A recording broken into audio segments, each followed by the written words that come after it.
Join me to paint a red-bellied woodpecker using watercolor.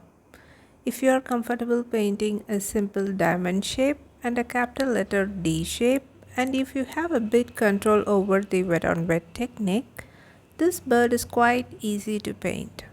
You do not need to sketch anything before painting, so let's dive right into the painting process. The first step is to draw the shapes. For this, I'm using a light value of burnt umber. I begin by painting a diamond shape with curved edges so it looks like a leaf.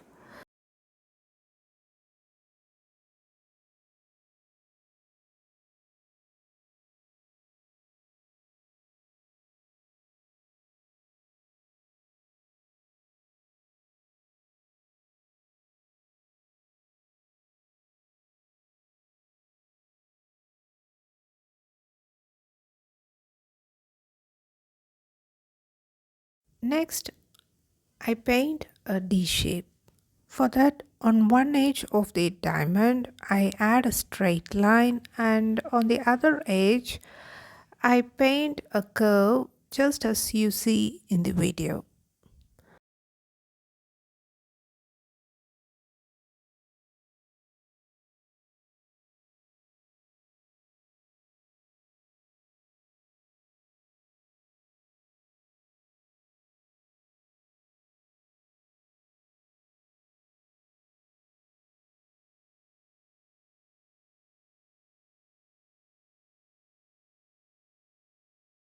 Once the D shape is formed correctly, I fill it with a light value of burnt umber.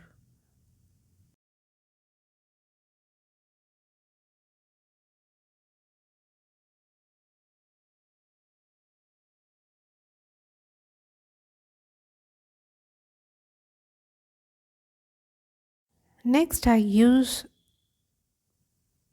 cadmium red to paint one half of the head of the bird.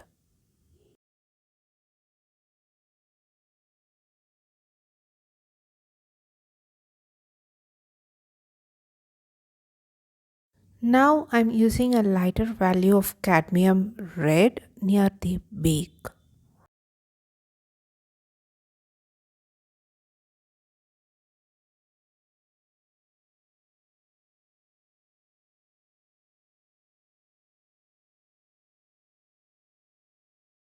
Next, I'm using a darker value of Payne's Grey to paint the wings of the bird.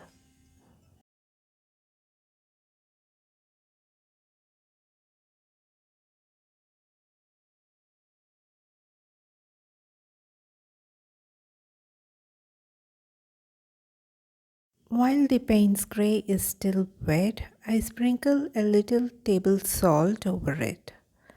After that, with a lighter value of Payne's Grey, I paint the shadow areas near the tummy and just under the neck of the bird.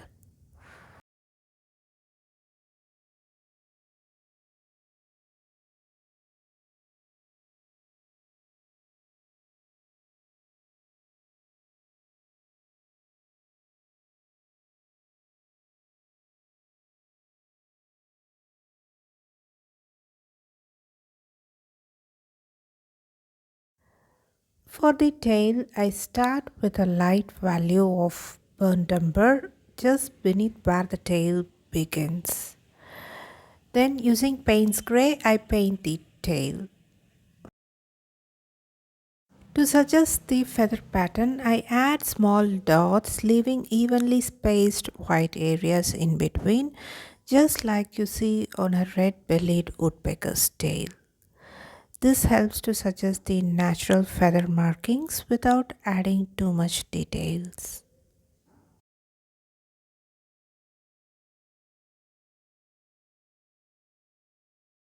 Next, using a medium value of Payne's Grey, I paint the beak of the bird. At the lower part of the beak, I use a darker value of Payne's Grey.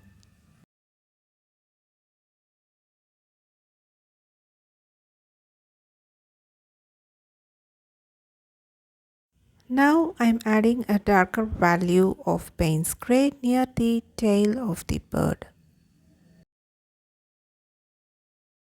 Now I'm going to draw the foot of the bird because this helps me to know where the branch should be so the bird looks naturally perched on it. I slightly mark a line to show where the foot will sit and then I draw the branch to match that position. In this way, the foot and the branch are correctly aligned. Now I'm painting the branch using a light value of burnt umber. Then after that, using a medium value of burnt umber, I paint the mid-tones of the branch. Finally, I add a darker value along the underside using Payne's gray to create the shadow part of the branch. In this way, the top of the branch is in light value and the middle is in medium value and the underside of the branch is in dark value. This gives the branch a simple three-dimensional form.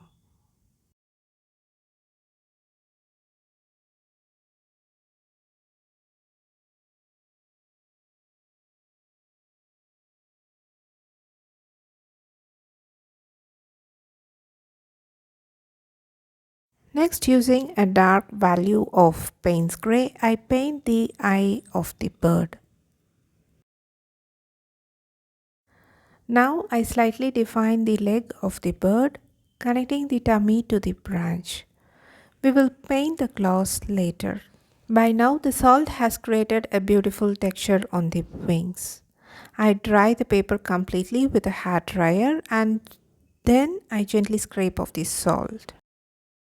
Now I'm painting the claws using medium value of Payne's gray.